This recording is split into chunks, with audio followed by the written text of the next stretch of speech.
Now let's talk about The Conjuring 2. Fuck. That's all I'm gonna say first. Um, I love the first Conjuring. I really, really, really did. I was a big fan of that movie when it came out. It was one of my top 10 favorite films of the year of 2013. It was really good, really solid horror flick.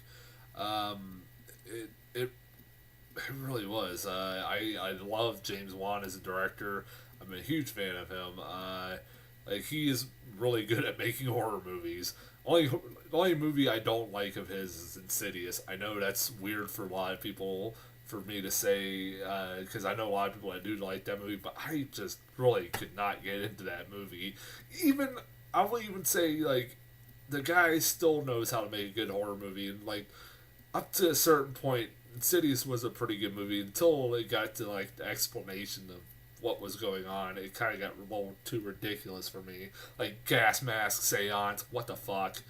Um, I even like Dead Silence, so screw me. I know even James Wan and Lee Lano hate that movie, but I don't mind it. It has one of the most inventive twists I've seen in a long time. That was a pretty clever twist. But I was looking forward to a Conjuring too. Um, Trailers look creepy. Uh, Also, I like the idea that they're making like a series of movies based off these like the real life cases that the Warrens had worked on. Which the Warrens were real people and they worked on some real cases. They're pretty like they there's information out there about them. Um, it's like you got plenty of material to make a pretty solid horror series. And so I was looking forward to this. I will say what I said on Facebook after I saw this. I'm gonna have fucking nightmares for about a week now. I'm just I I don't know what the hell I was thinking about seeing this at 9:40 at night. And then getting home and going right to bed because that was a bad idea. This movie was terrifying.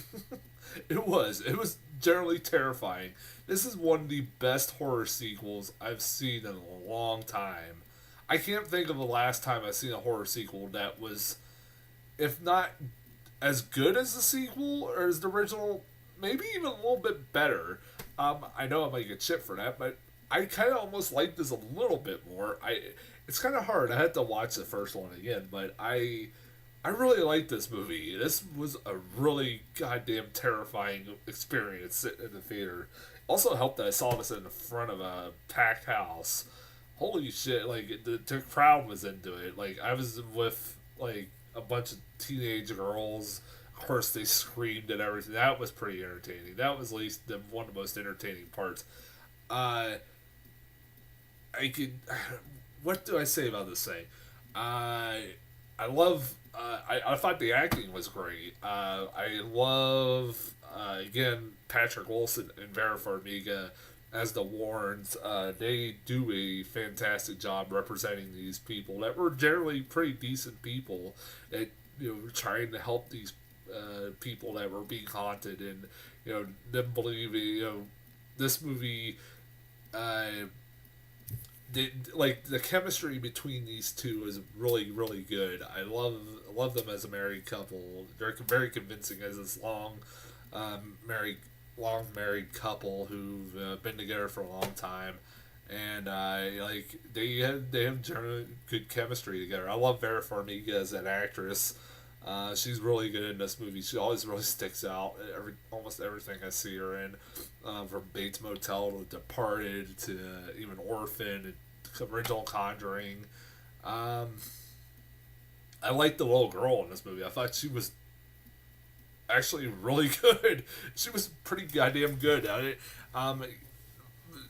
Between her and the rest of her family, you kind of give a shit. Like you get a good enough introduction, like the first one, to the family to the point that when shit starts happening, you get like you really feel for these characters and like genuinely care about seeing them getting out of this situation. The little girl when she needs to be like terrifying, speaking in like this old man voice, like the 72-year-old man fucking possesses her. called a fucking course Bill Wilkins. Why does it have to be Bill? Really? I swear to God, like movies have a problem with the people named Bill. Like seriously, every time there's a character named Bill in a movie, it's like a horror. Like in a horror movie, especially, it's they're a serial killer. They're a bad guy, something like that. Like it's always like that. Hell, there's Kill Bill. Hell, in this movie, also they have another one of the kids' name is Bill, and he stutters, and that's pretty much. He's a cute little kid, but I was like, God damn it, really? But anyway, now I'm getting on a rant there now, but I want to get down the way before I forget. Um, I thought the girl was really good. When she needed to be creepy, she was really creepy, especially when she's being possessed, like I said, by like a 72-year-old man. Uh, James Wan is really goddamn good as a director, as a horror director, especially. Even he did Furious 7, and he was fantastic at that. But he really has a niche at making horror movies. He like knows how to create great atmosphere, like and great build tension enough that it's fucking terrifying. He knows also like seriously, horror directors nowadays need to fucking take notes from him because he doesn't have to rely on jump scares and that's it. Like he does have this movie does have jump scares, of course it does, but it's not just all jump scares. It's atmosphere, tension building moments. Like one of my favorite things about James Wan movies, and he does this a lot. If you don't notice this, watch it a lot for a lot of his movies, where a character will just walking through a scene just normally, like nothing's going on. In the background, you'll see just this terrifying figure. Like it's like like it happens throughout the whole movie, and like it just the scene goes on like nothing is going abnormal is going on. I really like that every time he does that, and he has that throughout this whole thing. There's numerous parts in this movie where he has some pretty creative scares where uh there's two of them I remember off the top of my head where the one where the girl is sleeping and in the background all you see is the figure of this like in the background like a face of like this old man. It looks like the old man, like this creepy like face looking face, and like when the girl goes to turn light on, it's a post. The face that you see is a poster of like a famous celebrity. I forget who it was. I kind of like that. That was kind of inventive. And also, there's this great scene of the terrifying looking demon demonic nun that you've seen in the trailers. For some reason, Patrick Wilson has a portrait of it hanging on their wall. Why? I don't know why. These people are fucking insane. Like that whole. I went on a rant in the first one. Like, why would you have a whole room in your house with all these demonic toys and things like Annabelle and that music box and from the first one? It, man, they're insane. And they also have a daughter that can just randomly go into that freaking room, which she did in the first one. But man, what was it? I keep going like I'm going on like just different talking about different things, but that portrait. There's a scene where the demon keeps switching the lights on and off. So when the lights go off, it looks uh, like like the demon, the demonic nun is standing right there. But when the lights go back on, it's just a portrait. But then when they go lights, every time the lights go off, like the eyes start to glow more and the face starts to look a little more realistic. And then, but when the lights go back on, it's like the portrait. I kind of like that. That was really kind of great, clever trickery, like making a really good scare. Like it builds tension and it's kind of creepy. Like it is really. Again, he knows how to fucking make a good horror movie. I God, I really like this guy as a director. Um, what was that? Oh god damn it! No, I forget. What was that? Another thing I wanted to talk about. I don't. Shit. It's like there's so much I want to talk about with this movie. Now I'm forgetting. Oh, all right. Here's something I want to talk about. The first movie, one of the things I complimented the movie about was that they gave a really good explanation as to why. Like one of the biggest plot holes with movies like these is that you always go, why the hell they just don't like you have yourself wondering all the time while you're watching these movies, like why don't they just leave the house? In the first one, they gave a really good explanation. They actually addressed it, and I was like, wow, bravo, movie, bravo. You actually addressed it. And in this movie, it does kind of the same thing. And one of my favorite scenes of the whole damn movie that made me laugh pretty much out loud, I don't know if it was intentional or not, uh, was right there's a scene where the little girls' beds are shaking and stuff like that, and they're freaking out. So they go to their mom's room and tell her their beds are shaking and there's somebody in their room. And she goes in there and there's nobody in there. And she sees a Ouija board and she gets pissed, like, oh, what the hell you guys been playing with this? Now it's giving you nightmares, yada, yada, yada. And as soon as she says that, the dresser drawer goes, whoom! And goes, like, right into the door. Like, it moves on its own. And she goes, the mom, being a fucking normal character with having like a normal response, immediately the next thing you see them running across the street to the next door neighbor's house and sleeping there. Bravo, movie. That was pretty fucking funny. That was a really good scene. That was hilarious. Also, there was like a scene where the cops, like there's a scene that follows right after that where the cops go in and investigate to see if like there's something, maybe somebody's just messing with them, and the cops go in there and the chair just moves by itself, so boom, and it does the same thing, and the next thing you see is the cops running out the door like, we can't help you here, you gotta call a priest. That was pretty fucking funny.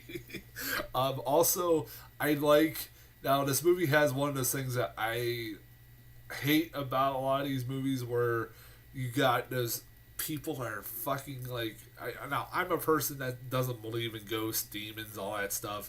I don't really even believe in the afterlife, and I know I'm not getting into that topic, but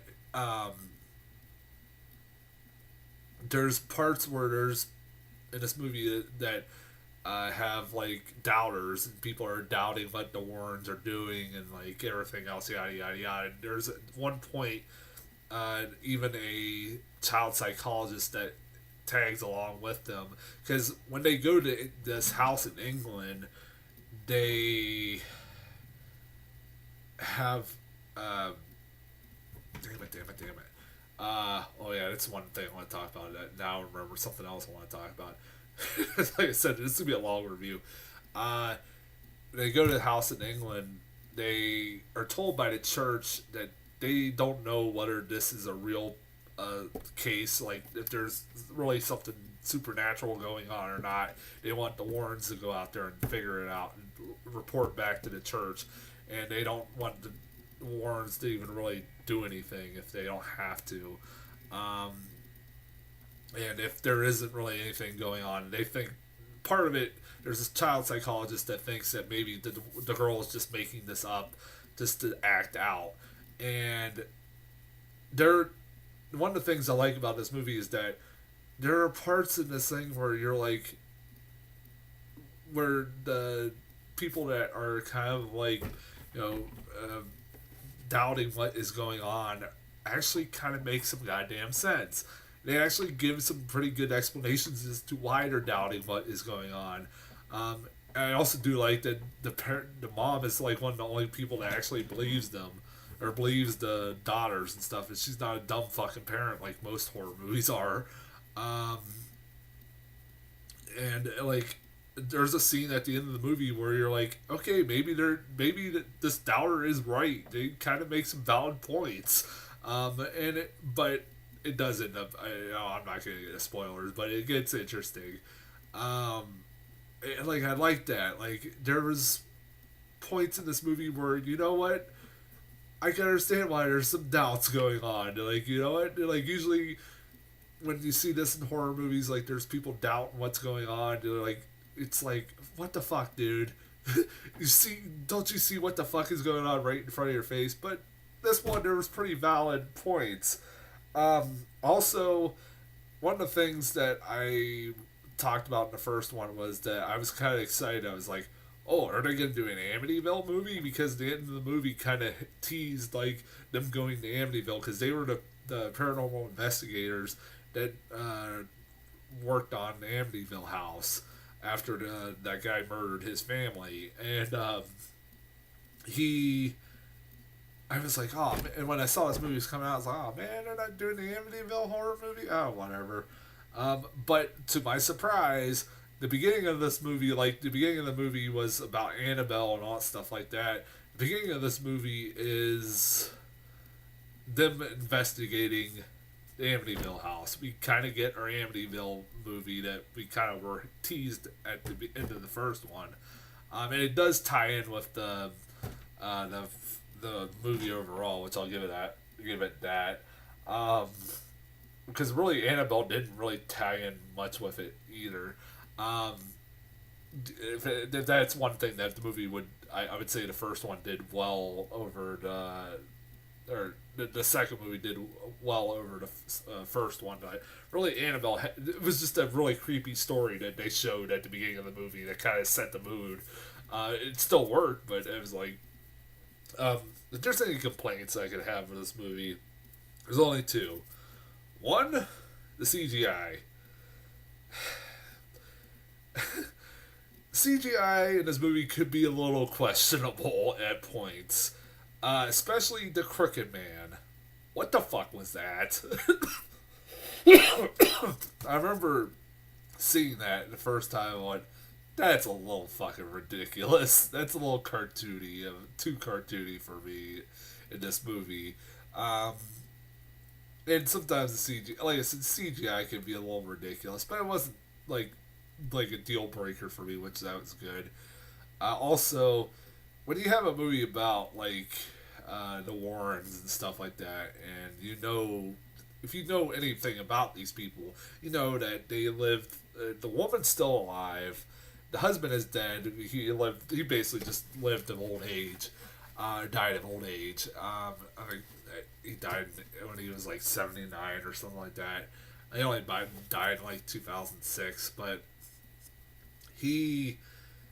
there's a point in this movie where they're like trying to build tension that, oh, maybe they're like that the Vera Farmiga's having visions that Patrick Wilson's deaf, and like she keeps seeing it throughout the whole movie, and like it builds to like a scene at the end where he might possibly die, and they're like, part of me was like, there's no real tension here because you know that they lived to tell this tale. So yeah, I'm not buying it. Like I'm not buying it one bit. I said that's what we probably have with these kinds of movies sometimes. But like I give the movie credit for trying to do it, but it's like I there's no real tension there. Like there isn't, because I know the guy lived to be 79, and I know he didn't die of a freak accident by a demon. So, yeah. Also, one thing I want to talk about is that one of the creepiest parts of this movie was the epilogue, because at the end of the movie, it tells you what happened to this family after the movie ended, or after the events in the movie ended, and what happens to the mother. Oh my god, like that was kind of creepy and terrifying. I'm not gonna go into it. Watch the movie yourself and you'll see. After, like I said, after the movie ended, like after the events of the movie ended, they tell you what like transpired after the film. I do question, like at the end of the movie, they still live in this house, which is like, why the fuck would you do that? But whatever. And I know they're a poor family and stuff like that, but why? Again, I highly recommend this movie. I've gone on Wow, it went on for 20 minutes. I really highly recommend this movie. Um, it is a really, it's one of the best horror sequels I've seen in a long time. If it just doesn't make my top 10 list, like the first one did, I'll be very shocked. Really highly, definitely go check this out. Definitely one of the better movies I've seen this summer. Um, that's as far. I didn't get any new trailers, so I have nothing to talk about with trailers. So, uh, that's as far as the Conjuring 2 goes, and I'll be back next week with Finding Dory and Central Intelligence. Until then, I'll talk to you guys later.